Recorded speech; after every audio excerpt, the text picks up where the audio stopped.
Hello, I'm Peter Graves. Welcome to Biography. Most business leaders shun the spotlight. Our subject tonight does not. Donald Trump has shaped the skyline of the nation's largest city, and he has shaped tabloid headlines around the world. He became one of the world's richest men, almost lost it all, and has come back once again. Donald Trump owns casinos, luxury hotels, and some of the most expensive buildings anywhere. His most important asset may be his ability to see on a huge scale the potential of something as simple as a vacant lot. Now, Biography examines the life of Donald Trump. News from the business world. A remarkable comeback for Donald J. Trump, the Big Apple tycoon who enjoyed Midas-like successes in the glitzy 1980s and whose larger-than-life personality was on constant display. He loves having beautiful women and beautiful cars and beautiful palaces, and he loves being known as the Donald, and he loves being that person. The breakup between Donald and Ivana was something that had been going on for years, and I think our relationship just happened after that had already lost its track. For Trump, the beautiful things, the financial success seemed to be lost. His business collapsed at the same time his personal life exploded. But Trump fought his way back in an astonishing comeback. When you see all this, and then when people come up to you and grab at you and touch you and this and that, did I ever think it was going to be like that? No. In my wildest dreams, I never thought it was going to be like that.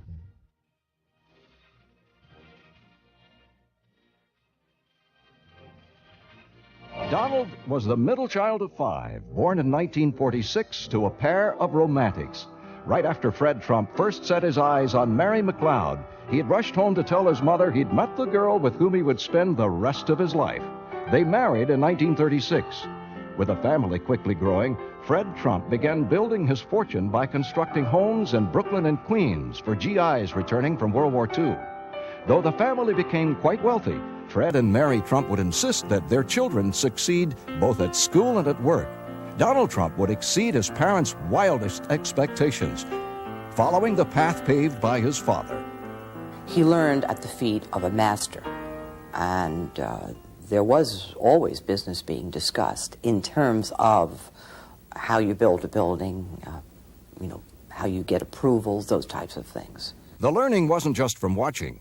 The Trump children were all required to work starting as teenagers. Though Fred Trump had built a mini empire in Queens, he brought his children up to believe that what they earned was vital to the family. It was Fred Trump's way of teaching them to respect the value of money. The girls worked in banks or in local department stores. The boys worked with their father, doing everything from sanding floors to hauling lumber. And I watched, and it wasn't that I even watched consciously. I'd be sitting on the floor playing with blocks as a 3-year-old baby, and he'd be on the floor talking to contractors about price and elevators and wood. And, and by the time I'm 16 years old, I sort of knew everything about building buildings, and I never studied, but I knew everything about it. I think that what Donald got from his father was the disciplines of hard work. And you're not born a builder, you learn to be a builder. Young Donald Trump was, in fact, not much of a student. He preferred to spend his days playing ball, and it was in this sport that Donald tasted his first success. But like all kids his age, Donald wanted a new baseball mitt. They could easily have afforded one, but Fred Trump said no, on principle. He came home and he said to my father, Peter, blank, has a baseball mitt that costs $45. I want one too. And of course, my father's standard answer was, of course you can't have that. You won't appreciate anything when you grow up if you have it now. But you didn't get a $45 baseball mitt.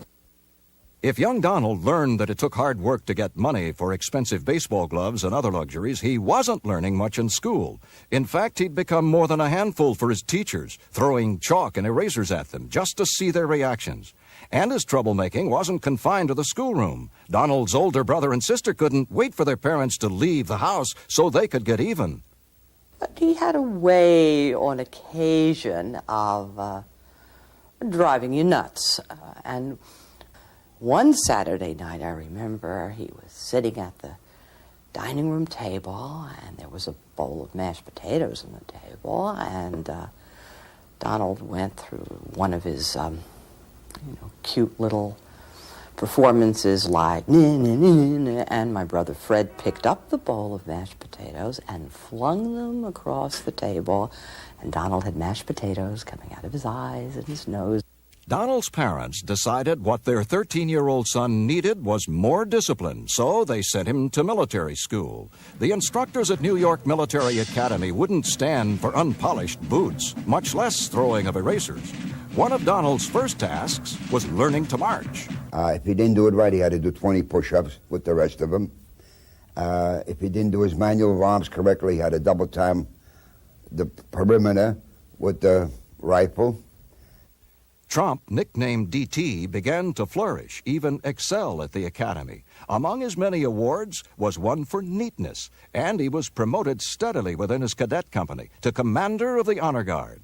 In uniform, he led the cadet company in the Columbus Day Parade down Fifth Avenue, past buildings he would one day own. The shrapnel, the yearbook of the New York Military Academy, contained one more notation about DT. It was something that would later seem quite ironic. He was voted ladies' man. That is the vote by his classmates. Donald Trump was a tall drink of water, I used to call him. Blonde hair, good-looking, clean-cut American kid. And when the girls used to come up on Sundays, why, they would all know who Donald Trump is. But Donald's biggest love at the time was still baseball. He was captain of the Military Academy team. At the state championship finals, the score was tied 2-2 with 2 out in the final inning. Donald Trump was up next. It would be the most important at-bat of the season. And this was our last game of the season. And we had a man on third, 2 out. Trump came up to the plate, and he hit a ball to right field. He was a light swing on that one. So the kid scored from third. He went down to first, and he was jumping up and down with joy. Trump was scouted by the major leagues, but never would be seen on a baseball card. He passed up his chance at pro ball for college, Fordham, and Wharton School of Business. After graduation, everyone expected Donald to join his father's company, but his dreams were not of middle-class developments in Queens. Donald Trump was looking across the East River into the skies of Manhattan at a skyline he would one day change. His first bold move would come as he applied one of his father's lessons, which would become his formula for success. Buy when a property and its owner are in distress, then turn the place around. The diamond in the rough that caught Donald's eye was on the most famous street in New York City, 42nd Street. I mean, he told me what he had in mind for the Commodore, asked my opinion, and I basically told him he was crazy. In 1974, at the height of New York City's financial crisis, Trump started talking with the bankrupt Penn Central Railroad about the seedy Commodore Hotel above Grand Central Station. At age 28, when most people would be worrying about buying a house, Trump was pushing a concept that seemed impossible, using a combination of family money, $45 million in loans, and a proposed tax break to finance his first deal. You were going to sell the city to give up their taxes, to be a partner in a new hotel. You were going to convince the state that they ought to come in also and be part of it. You were going to convince somebody like Hyatt that they ought to put their name on a hotel, which at that time, the Commodore, you have to remember, was closed, and there was a massage parlor on the second floor. And somehow this was going to end up to be an economic success. The Commodore project's biggest difficulty turned out not to be permits or financing, but the building itself. In addition to its bad reputation, the Commodore had tiny rooms, poor ventilation, and structural problems. This made it doubly tough on Trump. His plan, which he'd reuse in virtually all his development proposals, was to rebuild the Commodore into what he calls a world-class luxury property. Donald hired the best architects and the best engineers and say, good, don't tell me it can't be done, tell me how it can be done. It's a classic example of when you're young, sometimes you're not smart enough to know that something can't be done. And Donald never for a second thought it couldn't be done. And he made it happen. The Commodore project, which sparked a turnaround in Midtown New York City, also led to Trump meeting the first of 2 women who would become key factors in his early life. Norma Ferderer was hired as Trump's personal assistant. He's tough. He is tough, and he's demanding. But you know what? You don't think of it on a day-to-day issue because he is so effective on what he's doing, and you understand what he's doing, and you want to be a part of it. Trump would meet the other woman, a model who lived in Canada, when he went to watch the Olympics in Montreal. Ivana Winkelmeyer-Zilnikova was her name. She was 3 years younger than he and had been an alternate on the Czechoslovakian ski team in 1972. In 1977, 1 year after they met, she and Trump would marry and become partners in business as well as at home. And when we got married, I came from Montreal. Then I used to work as a model for 10 years, and I got pregnant. I know the people. I was bored, and Donald put me into the construction of the building and then into the designing, and I got involved very, very much, and I enjoyed those years. The Trumps would have 3 children, Donald Jr., Ivanka, and Eric. And for years, they would lead the kind of life of which most can only dream. As the Trump empire grew, We started young couple, like maybe not like everybody else, because Donald wasn't from the poor family. But Donald started 10 years ago with almost nothing, and he really built a billion-dollar empire, and I'm very proud of him.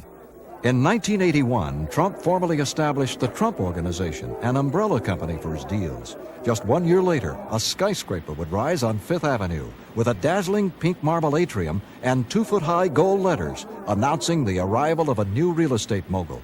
The building was called Trump Tower, and with the 80s boom in full swing, Donald Trump was on his way. First, there was the Trump Tower. The Trump Plaza, a $125 million residential tower, would soon rise a few blocks away. The success of these projects left Donald Trump with a sizable fortune. He and Ivana soon began a string of acquisitions that dazzled and amazed even the most jaded. They'd add to their list of homes Mar-a-Lago, the legendary 118-room Palm Beach estate built in the 1920s by the post-serial family. The Trumps bought it from the federal government for $5 million in 1985, knowing it had $1 million a year maintenance bill. There was the Trump Princess, acquired that same year for $30 million. But the Trumps' first new purchase was a $3.7 million mansion in Greenwich, Connecticut, even though the Trumps planned to live in New York City, in a 50-room, $10 million apartment they'd carved out of the top 3 floors of the Trump Tower. The things Trump bought were all unique, like his construction projects. Still, the most astonishing thing about Trump's new buildings wasn't that they stood out so much from the rest of the architecture in Manhattan. It was the prices he was asking for the apartments in his towers, all of which bore his name. If you get a building with Trump's name on it, you will get more per square foot. That's why people come to him. He does it with the same method he gets publicity. Because your publicity, you get fame, and if you get fame, you say, I live in one of Mr. Trump's buildings. Well, that wouldn't mean anything if Mr. Trump wasn't famous. So he gets himself famous in order to be a better marketer. I tend to create things that sell. I think my greatest strength is knowing what people want, knowing what to create, and then having an ability to get it done. If Trump had become the brand name for the high end of the Manhattan residential market, Trump had also become feared among his competitors, and he wasn't easy on the people who worked for him either. It's such a great disappointment to him when someone really doesn't measure up. And that's sort of like the beginning of the end, if you really blow it, but good, out of sheer stupidity. Donald does not take prisoners. Donald sees business as a war. It's not a playground. He has a lot of fun, but there's only one end result in a battle, and that is winning. He likes fights. He likes the idea of the combat in the center of a ring where 2 people have nothing but ability that they lay on the line. Nobody can accomplish a result through politics or anything other than their native-born skills. No, he's not a good Don. I never take anything from granted, no. Don is just a wonderful human being. He's giving and he's warm. A lot of people, they look at him as a tough businessman, which he is. But Don is, if you're good to him, he's good to you. If you're not good to him, you're dead. Because sooner or later, he outsmarts you somewhere. Donald Trump's empire expanded at an astonishing pace in the heady 1980s. As his net worth leaped from the millions into the billions, Trump suddenly was not just a developer, he was a true celebrity. More than followed, he was mobbed by television cameras and photographers. virtually every time he went out in public. He was red hot.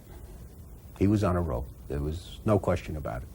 He was on a roll, and everybody that was involved in the financial end thought he was on a roll and was ready to back his play. I remember once riding in a helicopter with him up to the Milton Bradley Company, I believe it was, the game company, when they were making his board game, and we were landing, and the people, the employees were out on the lawn with their autograph books and their snapshot cameras, and as the helicopter was coming down, the wind was blowing them and ruffling the pages of their autograph books, and I remember Donald saying, "This is great, Charlie, isn't it?" Trump clearly knew how to make headlines. When the city of New York under Mayor Ed Koch ran into huge cost overruns and embarrassing years of delay refurbishing the rundown Wallman skating rink in Central Park, Trump stepped in. He said he'd do the job for cost and do it in time for the 1987 skating season. 90 days, and the city would have taken 9 years to do what he did in 90 days. The Wallman rink, I think, had been under construction for 3 years, and I think the city had spent $11 million, and they had nothing. And for under $4 million, he had it opened. And I think there was some excess money which they used to build the refreshment area. But I give Ed Koch and Commissioner Henry Stern tremendous credit for having the courage to say, "Donald, go and do it." And it would have been probably a lot better for them if I didn't do it. But the truth is, for 3.5 months, they have been nothing but helpful. Thank you. You just saw the modest Donald Trump. But Donald Trump deserves an enormous amount of credit, and I am delighted in my capacity as mayor of the city of New York to thank him on behalf of the 7.5 million people who live here.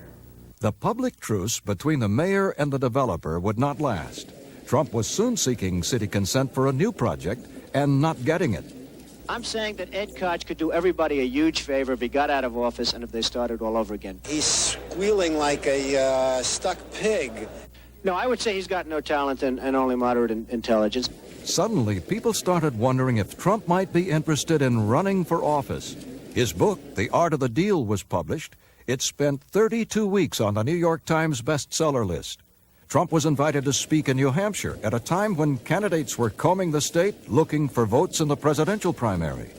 Trump took out a series of newspaper ads declaring positions on political issues, some of them quite controversial at the time. A draft Trump for president movement was started. But when he went to the 1988 Republican convention, interviewed on NBC, Donald Trump was supporting George Bush, but preserving his options. I do feel very strongly about the country. I love the country, but I think you're going to have probably George Bush as your next president. He's an excellent guy, an excellent man. He's a friend of mine, and I'm here for that reason. Well, I wasn't talking about this year, Mr. Trump, but you have said that if you ran for president, you'd win. I think I'd have a very good chance. I mean, I like to win. When I do something, I like to win. I like to do well, and I think I probably would have a pretty good chance. But the economic situation of the country was changing, even as Donald Trump was expanding. Though he applied his old formula, buy a valuable property when its owner's in big trouble and needs to sell cheap, not all of his deals would work out. If you would have told me a year ago that I'd ever have the opportunity to own such a wonderful asset, I really would have said it just can't happen. Donald Trump purchased bankrupt Eastern Airlines shuttle. He renamed it the Trump Shuttle. He started a football team called the New Jersey Generals in a new league. There was a TV game show called Trump Card. All flopped. Still, these would be relatively minor setbacks. Trump's biggest new foray was into Atlantic City gambling. He acquired the struggling Harrah's property, renaming it the Trump Plaza, and opening it in May of 1984.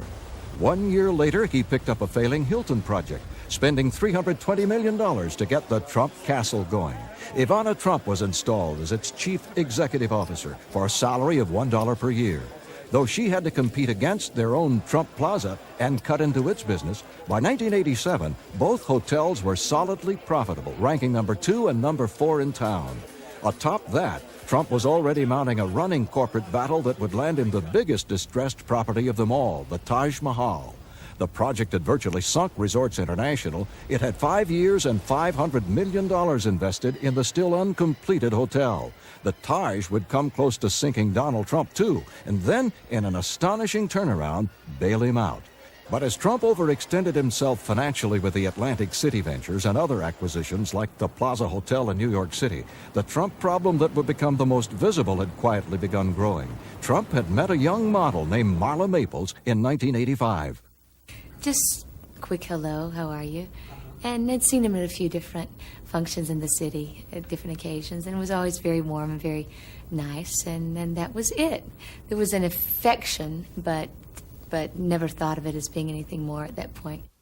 Donald Trump was atop the business and real estate worlds. He had built towers, owned the Plaza Hotel, bought financier Adnan Khashoggi's yacht, renaming it the Trump Princess. He'd also moved heavily into the gambling industry. Though his next move seemed logical at the time, Trump now says it led to trouble. He named his wife Ivana to run the Trump Castle Casino. And I sent her down to Atlantic City to run a casino, and she did a very good job. The problem was that's all she wanted to talk about. She wanted to talk about the business. Now, I don't blame her, but when I got home at 7 o'clock and I left at 8 in the morning or 7 in the morning, I really didn't want to come home and talk about the win numbers at Trump's Castle. I really wanted to just relax and be with my wife. My wife and helper and a lady of very good taste, so I'm very happy. I'm very happy to have her. She keeps me toned down a little bit. I'm very fortunate because Donald gave me fantastic opportunity. He didn't give me chance, he gave me opportunity. And if I couldn't do it, I wouldn't be here. I wouldn't be here for a month or 2 months.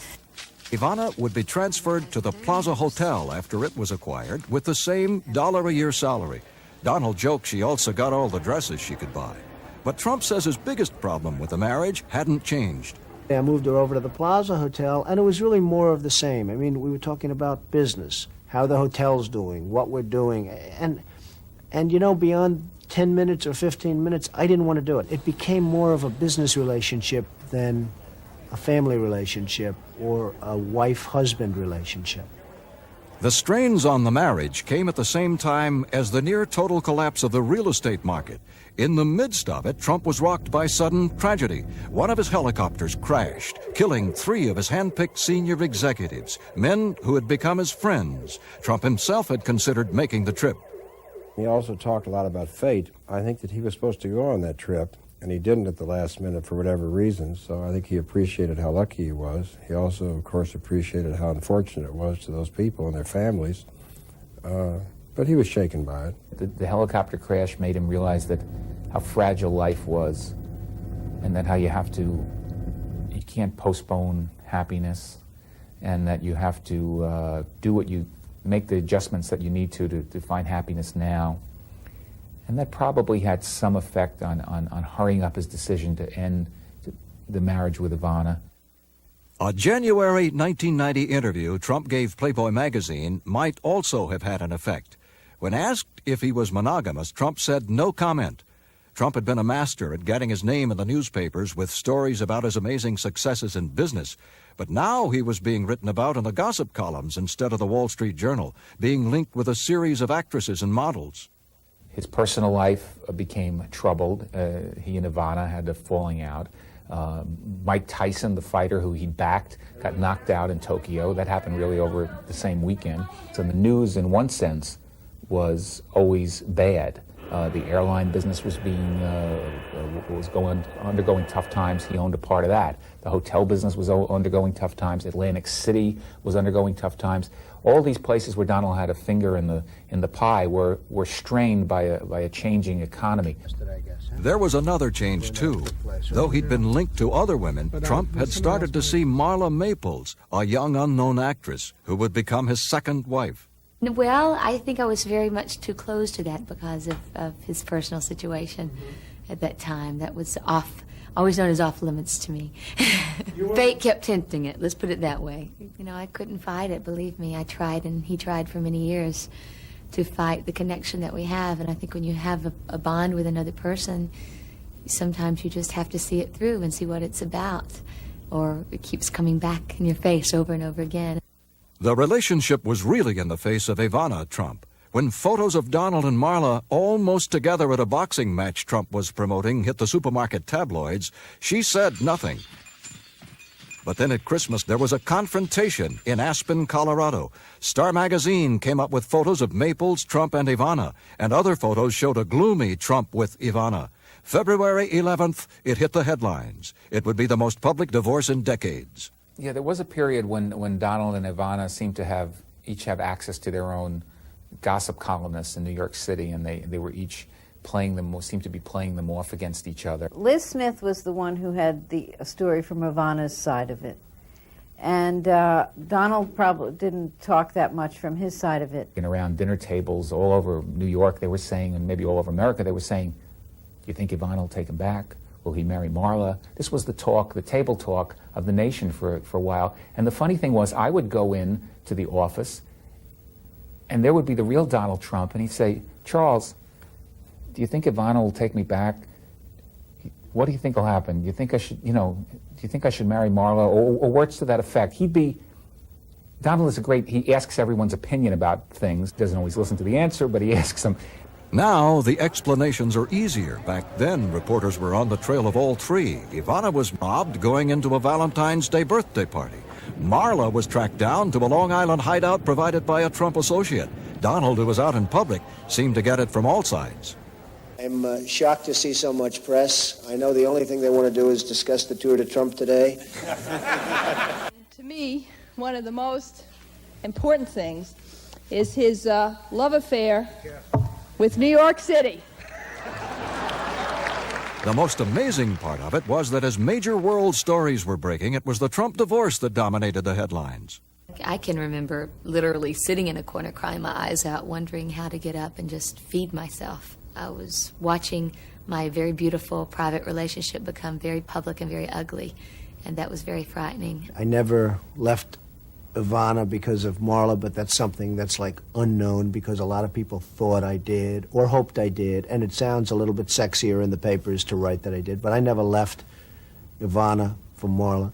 The glittering world of Donald and Ivana, a world of yachts, champagne and black tie, the fabulous properties, the huge Florida home called Mar-a-Lago, to the public it seemed perfect.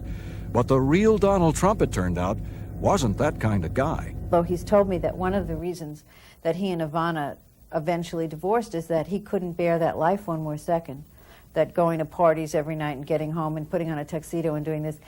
He was happy sitting home on an evening, watching television, having a little spaghetti and meatballs, and that's it.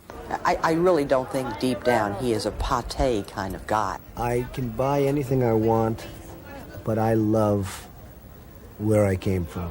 I love the foods that I grew up eating. When I go to French restaurants and get the best tables and get the phony waiters with the phony accents, and then they give you a plate that's this big and has a tiny piece of pheasant on it with gravy, and the gravy's in 19 different colors and 19 different shades and 13 different vegetables, all of which you hate. And you're supposed to tell this owner or maitre d' what a fabulous meal you had because it's the hottest restaurant in New York, one of 12. And then they give you the bill, and the bill's $143 for the one meal. And you say, am I missing something? One thing Trump never missed was a chance to heighten his celebrity status, which at times rivaled the world's top entertainers, many of whom played at Trump's casinos. In public, people just wanted to get close to Donald Trump. Good morning, How are you? Are you okay? Can I shake your hand? You all right? Yes, I am, dear. It leads to one of the more revealing asides about Trump's character. He's really not that happy about having to shake so many people's hands. Very often you hear about people who are germ freaks, and they're like Howard Hughes, someone who hasn't bathed in 3 weeks and has 12-inch fingernails and all. Donald's certainly not like that, but he's very fastidious and very cleanliness-oriented. I'm a cleanliness freak. I love washing my hands before I eat. And you go to a restaurant and you wash your hands and you sterilize everything and the water's nice and hot, and then you wash them and again. And then you go to the table and you sit down. And the guy walks out and he says, hey, Mr. Trump, how you doing? I'm a fan of yours. And he sticks out his hand, and then 4 or 5 other people come out. Now, the only good thing is you tend not to eat as much. One thing Trump clearly loves, as much as he did in his early days, is the media spotlight. But that leads to more people wanting to shake his hand. Sometimes you're not in the mood to shake hands with everybody and to say hello to everybody, and you really just don't want to do it. But at the same time, you know that if it ever stops, that's a bad sign, because that means you're not there anymore. That means it's over. For a while in 1990, it seemed it would be over. Trump's financial troubles had exploded, and combined with his personal problems, the front pages chronicled a spiraling decline. Trump had built his empire by borrowing huge sums of money, and in June of 1990, he didn't have the cash to make $73 million in interest payments on the loans, including payments on bonds covering the Trump Castle Casino. The banks put Trump on what was for him an almost humiliating budget, $450,000 a month in 1990, $375,000 in 1991, and $300,000 a month for 1992. And the banks demanded he hire a new financial officer. In exchange, he was given enough money to stay out of bankruptcy court. But that wasn't enough to save him. In November, he missed payments to the bondholders at the Taj Mahal Casino. With the Casino Control Commission demanding proof of financial stability, Trump was forced to battle literally 24 hours a day just to stay afloat. I'll never forget having to get up at 3 o'clock in the morning one morning, and it was snowing and like sleet coming down. It was freezing. It was horrible. And I had to go out to a bank and literally go to a bank where groups of people were working on my account and really working hard. And I was calling other parts of the world to talk to bank presidents about my loans. If Trump was battling to stay afloat in an ocean of debt, his new relationship with Marla Maples was equally stormy, and their breakups would be chronicled in the newspapers with headlines as big as when Trump and Ivana had split. So sometimes there was a real battle going on. It didn't work right. It just did not come together the way we would wish it would. So that was a very difficult time. Because it was blown up in such a huge way that affected every single player. We broke up a few times because it was a wrong time for me to have a relationship. At the same time, it was also great knowing that there was somebody there. And she was there like nobody I've ever seen. I mean, the level of loyalty was great.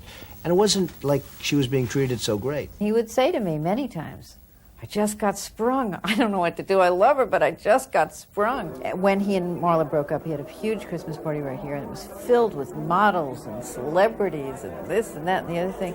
And you think, well, and the very next day, he was downstairs in the Edwardian room or the Palm Court or somewhere having brunch with Marla for Christmas.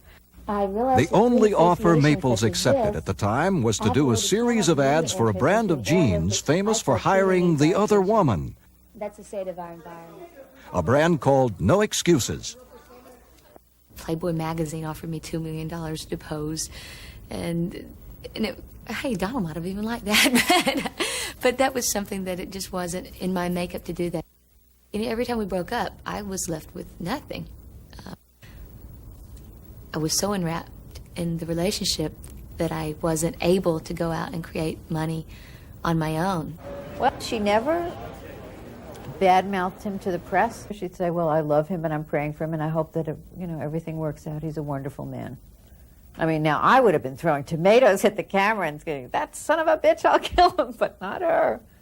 What was killing Trump at the time was the continuing recession, which bordered on a depression in the industries in which he had all his money. Newspapers would report 4 bankruptcies among Trump's properties. Trump canceled an order for a new $210 million yacht, which was to replace the Trump Princess, and sold the Dutch shipyard he'd bought to build it. He tried not to show it, but he was at his lowest point. I was walking down the street with Marla, Fifth Avenue, and there was a man in front of Tiffany, and he was holding a can, and I said to Marla, do you know that man is wealthier than me? And she looked at me, she said, what are you talking about? I said, that man across the street is worth $900 million more than me at this very moment. And she said, I don't understand it. He's not worth $900 million. I said, no, let's assume he's worth nothing. I'm worth minus $900 million. Donald Trump faced a desperate cash crunch and an emotional crunch simultaneously. The business crisis came to a head when a major international gambler showed up at the Taj Mahal wanting to bet $12 million on a baccarat game. It was a tough time, and it was, it really defeats the meaning of the word gambling hall. Gambling hall is a euphemism. That's what the players do, not the house. The house isn't supposed to do. It went on for 3 days. We were up $6 million, then he won the 6 back, then we were down 8. I mean, certainly Donald was calling every half an hour, 200,000 a hand. At 14 million an hour, 70 hands an hour were going across that table. It wasn't until much later that the public learned how close Trump had come to not being able to keep his casinos afloat.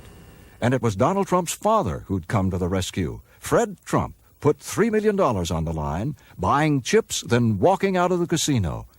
Though Trump would eventually be fined for taking what amounted to an illegal loan under the rules of the Casino Control Commission, it was a revitalizing vote of confidence.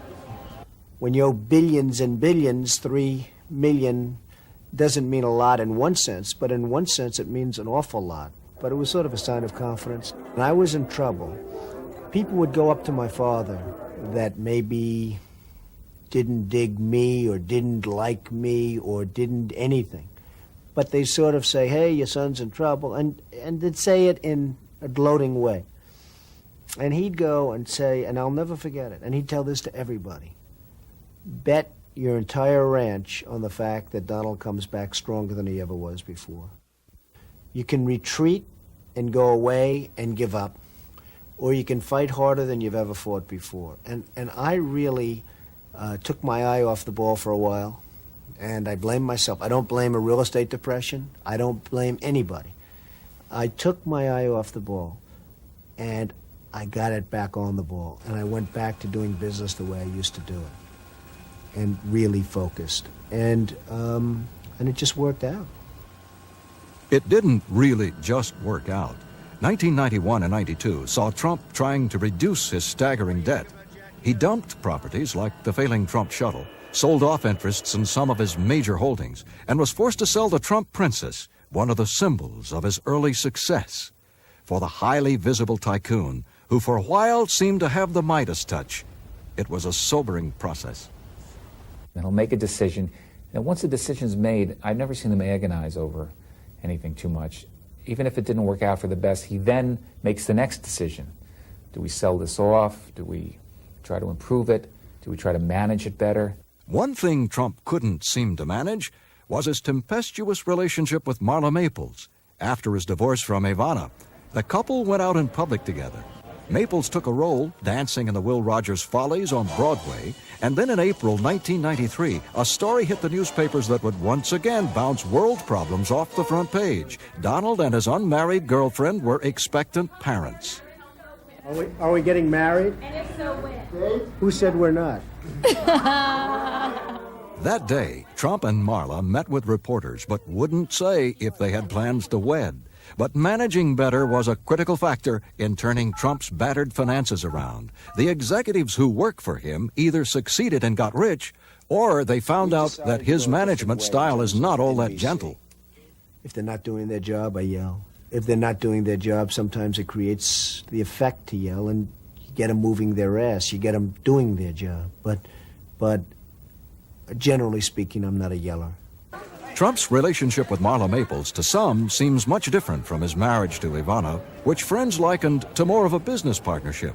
There's no doubt that Donald Trump would rather see his second wife stay at home with their new daughter, Tiffany. I have more respect for a great homemaker as a wife than I do as a wife who's a good wife and a good business person. I have far more respect for a homemaker because in many respects I think it's tougher. I think it's a lot harder to beautifully bring up a family.